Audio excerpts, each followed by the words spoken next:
Now आ जाते हैं, सबसे बड़ा मुआशी मसला डॉलर चाहिए। या देखिए, ये हमें एक चीज़ समझनी चाहिए कि एक हमारा अकाउंट होता है ना इंटरनल अकाउंट जो रूपी होता है, और एक एक्सटर्नल अकाउंट होता है। और एक्सटर्नल अकाउंट मीन्स जहाँ डॉलर, डॉलर में एक्सटर्नल अकाउंट होता है एक बैलेंस ऑफ ट्रेड, और फिर उसके बाद होता है बैलेंस ऑफ पेमेंट। ठीक है। तो जो एक्सटर्नल अकाउंट में सबसे पहली चीज़ है balance of trade, import export. आप ये देखिए कि पाकिस्तान का अरसा दराज से और आज से चंद साल पहले तक तो तकरीबन 50 बिलियन डॉलर की बैलेंस ऑफ ट्रेड डेफिसिट था, यानी कि इंपोर्ट हमारी इंपोर्ट एक्सपोर्ट के दरमियान फर्क जो था इसका मतलब है कि हमने 80 अरब डॉलर की इंपोर्ट्स कर ली और हमारी मैक्सिमम एक्सपोर्ट्स गई वो 30 अरब डॉलर, डिफरेंस 50 अरब का डिफरेंस हो गया।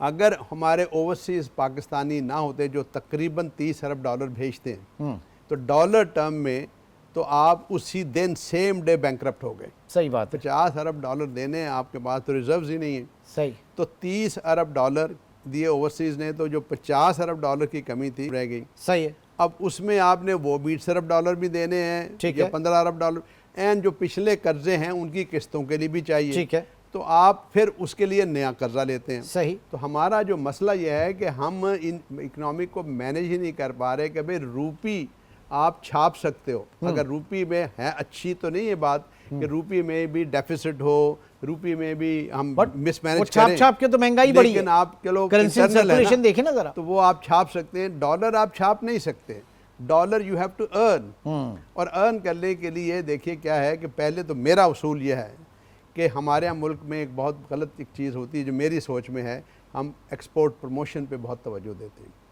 मैं ज़ाती तौर पे कहता हूँ इंपोर्ट सब्स्टिट्यूशन पे तवज्जो दें। That's the point. वो 80 अरब कहीं ना कहीं तो मिटिगेट करने हैं ना, वो जो आपका इंपोर्ट बिल है। अच्छा, उसमें 80 अरब देखें ना, अगर आप करें उसमें 10% की कमी करें तो आपने 8 अरब की कमी कर दी। एक्सपोर्ट में तो 10% बढ़ाना इस कार्यदारत है। लेकिन सर अब एक स्कूल ऑफ थॉट ये भी कहता है कि अब बहुत पीछे रह गए इंपोर्ट सब्स्टिट्यूशन में, अब दुनिया बहुत आगे निकल गई है, कितना सस्ता आप करेंगे। इंपोर्ट्स नहीं, एक्सपोर्ट प्रमोशन में हम पीछे रह गए, इंपोर्ट सब्स्टिट्यूशन में पीछे नहीं रहे। इंपोर्ट सब्स्टिट्यूशन के हवाले से भी दुनिया में इतनी सस्ती चीजें बन रही हैं, आप कैसे पाकिस्तान में कोई चीज सस्ती बना सकते हैं? मैं कहता हूँ कि बेस्ट प्रैक्टिस एग्जांपल्स आपको बहुत मिलती हैं।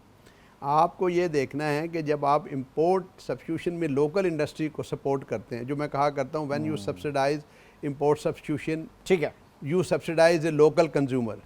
व्हेन यू सब्सिडाइज एक्सपोर्ट्स, कि भाई हमारा एक्सपोर्टिंग माल सस्ता हो जाए, you subsidise a foreign consumer. ठीक है। तो मैं इंपोर्ट सब्स्टिट्यूशन में, और फिर आपकी इंडस्ट्री ग्रो होती है लॉन्ग टर्म। अब ये देखिए नेबरिंग कंट्री में आप देख लीजिए, इंडिया ने जब ये सोलर लगने थे, हाँ, तो उन्होंने कहा कि भाई जो सोलर कंपनीज लोकल बनाएंगी, चाहे बाहर की चाइना की ट्रीना हो, लॉन्गी हो, कैनेडियन सोलर हो, जो लोकल बनाएंगी हम उनको सब्सिडीज देंगे, और जो यहाँ पे लोग इंपोर्ट करेंगे सोलर इक्विपमेंट, हम उसके ऊपर मोर टैक्सेस लगाएंगे। तो क्या हुआ, ये सारी बड़ी कंपनीज के प्लांट इस वक्त इंडिया में लगे हुए हैं। ठीक है, और वर्ल्ड 3rd नंबर पे आ गई एक आपके सोलर टेक्नोलॉजी के अंदर इंडिया। तो इंडिया में लॉन्गी का भी प्लांट, चाइना के मेजर प्रोड्यूसर्स, मैं सिर्फ रिन्यूएबल एनर्जी की बात कर रहा हूँ, ठीक है, वो भी मैन्युफैक्चरर्स के प्लांट इस वक्त इंडिया में है, पाकिस्तान में एक भी नहीं।